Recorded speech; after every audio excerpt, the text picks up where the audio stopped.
तो जब हम माननीय मुख्यमंत्री से मांग करेंगे दोनों सदनों में माफी मांगे और समय पर दवा खाकर आवे, तब अपनी बात को रखने का काम करें। हम हल्ला भी किए, मुख्यमंत्री से मांग किया, माननीय मुख्यमंत्री वहीं बैठे थे, कोई रिएक्शन नहीं।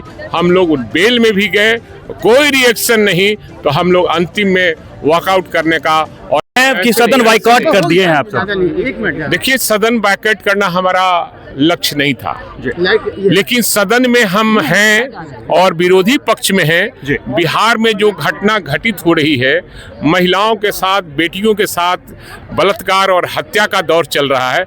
सरकार हाथ पर हाथ धरकर बैठी है और मूक दर्शक बनी है। हम लोगों ने सदन में इसी मामले को रेज किया और हम हल्ला भी किए, मुख्यमंत्री से मांग किया, माननीय मुख्यमंत्री वहीं बैठे थे, कोई रिएक्शन नहीं।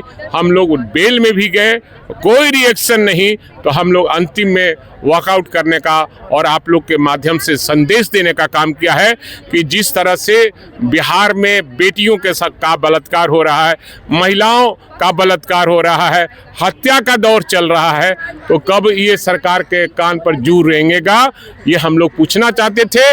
और ये भी पूछना चाहते थे कि कल विधान परिषद में माननीय विरोधी दल की नेत्री और बिहार के प्रथम महिला मुख्यमंत्री के साथ जिस भाषा का प्रयोग माननीय मुख्यमंत्री ने किया है, ये दुर्भाग्यपूर्ण है।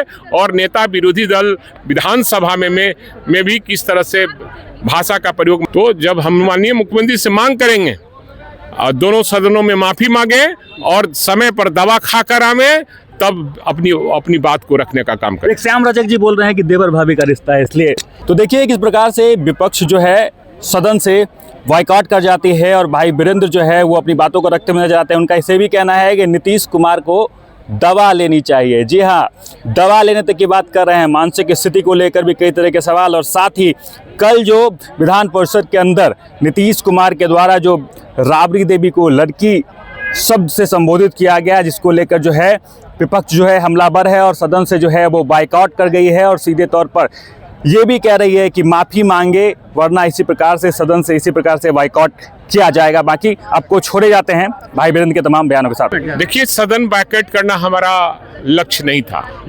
लेकिन सदन में हम हैं और विरोधी पक्ष में हैं। बिहार में जो घटना घटित हो रही है, महिलाओं के साथ, बेटियों के साथ बलात्कार और हत्या का दौर चल रहा है। सरकार हाथ पर हाथ धरकर बैठी है और मूक दर्शक बनी है। हम लोगों ने सदन में इसी मामले को रेज किया और हम हल्ला भी किए, मुख्यमंत्री से मांग किया, माननीय मुख्यमंत्री वहीं बैठे थे, कोई रिएक्शन नहीं। हम लोग बेल में भी गए, कोई रिएक्शन नहीं, तो हम लोग अंतिम में वॉकआउट करने का और आप लोग के माध्यम से संदेश देने का काम किया है कि जिस तरह से बिहार में बेटियों के साथ का बलात्कार हो रहा है, महिलाओं का बलात्कार हो रहा है, हत्या का दौर चल रहा है, तो कब ये सरकार के कान पर जू रेंगेगा, ये हम लोग पूछना चाहते थे।